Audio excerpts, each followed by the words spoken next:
Let's talk monsters now. Okay, we're going to put you in the hot seat.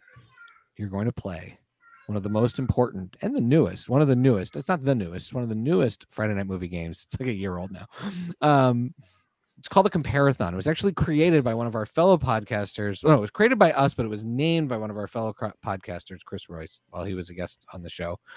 And it's called the Comparathon. And we are going to force you to choose and justify your choices as you go. You don't have to take a long time to justify them, but I'm going to name a universal monster because they are the universal monsters. I think people don't often really understand that these were made. The reason why we all know about them is because Universal Studios made these monsters famous, the Universal monsters.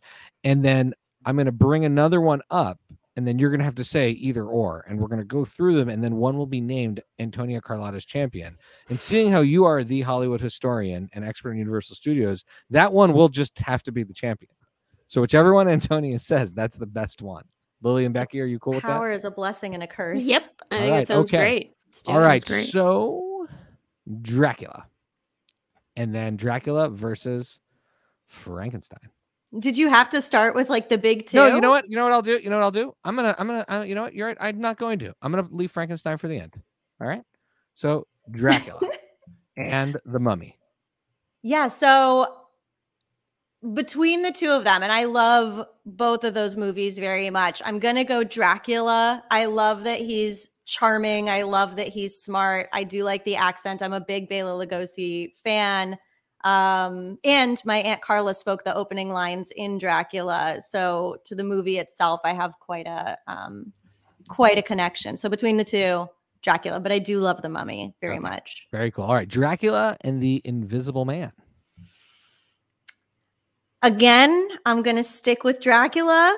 I love the Invisible Man. I love that the Invisible Man is like a pretty gory, violent film as far as those old ones go. But I love my man Dracula. And a really creepy concept when you really think hard about it, right? Okay. Now, Dracula and one in which you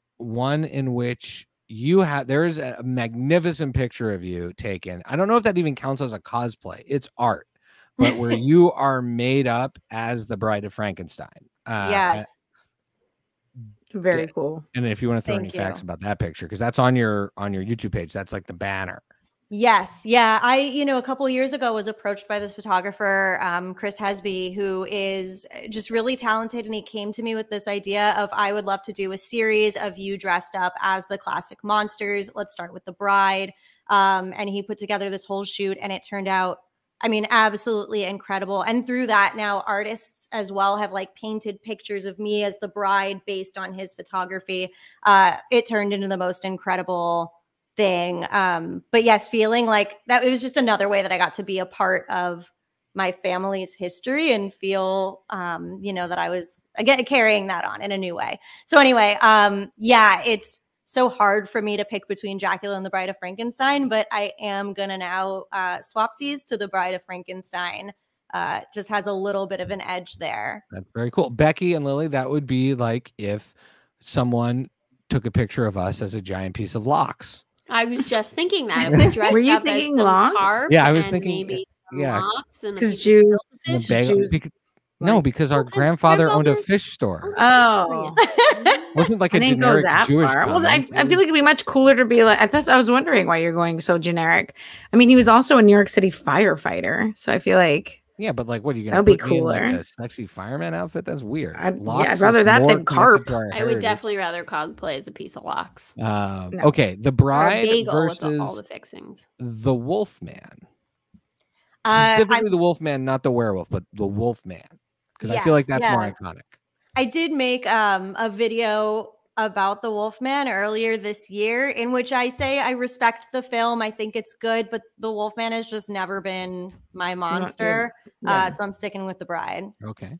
Now, the Invisible Woman, I admit I did not even know that was till I did some research for this episode. So I imagine she's not going to have much of a chance versus the Bride. No, not even close. I mean, we don't know what she looks like. All right. This one is pretty cool. The Creature from the Black Lagoon versus the Bride of Frankenstein. That's a very cool one. I love The Creature. I love that movie. Something about the aesthetic of the whole thing. Also, a book worth reading is The Lady from the Black Lagoon, which is about the woman, Millicent Patrick, who created the look of the monster, who was very much buried in history by men at Universal who were threatened by her popularity. She went on a whole, I don't know, like a publicity tour and whatnot after, was gaining some notoriety, and then got kind of blacklisted and smushed down. So book worth reading, a movie worth watching. I still love The Bride a little bit more, but The Creature is like one of my favorite movies. And anytime I watch like Jaws or even Anaconda, like, you know, any of those kind of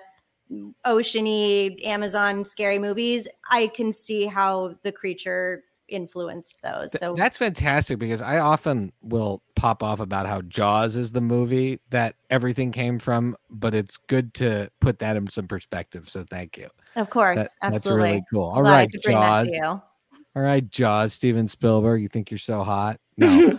All right, the She-Wolf and the Bride. So funny. I had to look up the Shewolf, and I actually found out you never see a Shewolf in the movie, but it is June Lockhart who played the mom in Lassie, which was like my favorite when I was a little kid.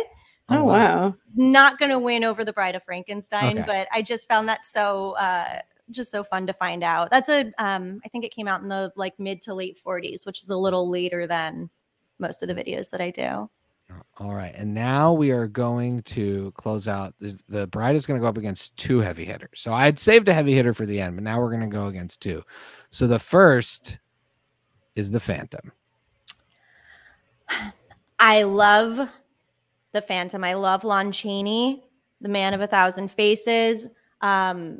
He did, you know, all of his own makeup for that movie, and he like really committed to it. He put like egg whites in his eyes, and, you know, would sort of deform his cheeks to, he made his face look like a skull, basically, was the idea. So talented, so scary at the time, but aesthetically, and like, I don't know, I just love The Bride so much. I'm going to stick with The Bride. Is that like anticlimactic? I guess we still have one left. No, you have one left. No.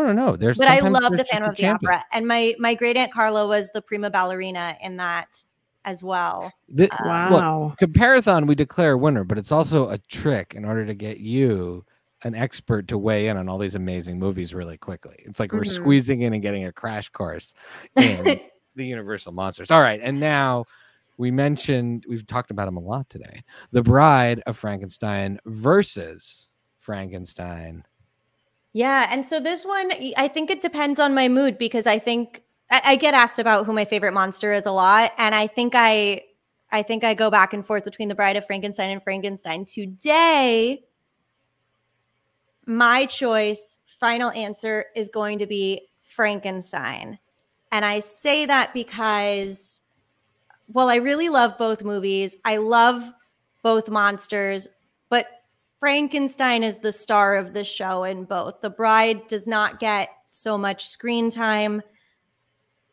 While she owns the minute or two that she's got, that's about it. And Frankenstein's carrying the rest. And I feel like he's so lovable, right? He's just, it's heartbreaking. I mean, the original one is such a heartbreaking, it's sad movie. Yeah, he's just trying to understand the chaos in the world and like what's going on around him. He just wants a friend, and I want to be his friend. So Frankenstein, that's the one.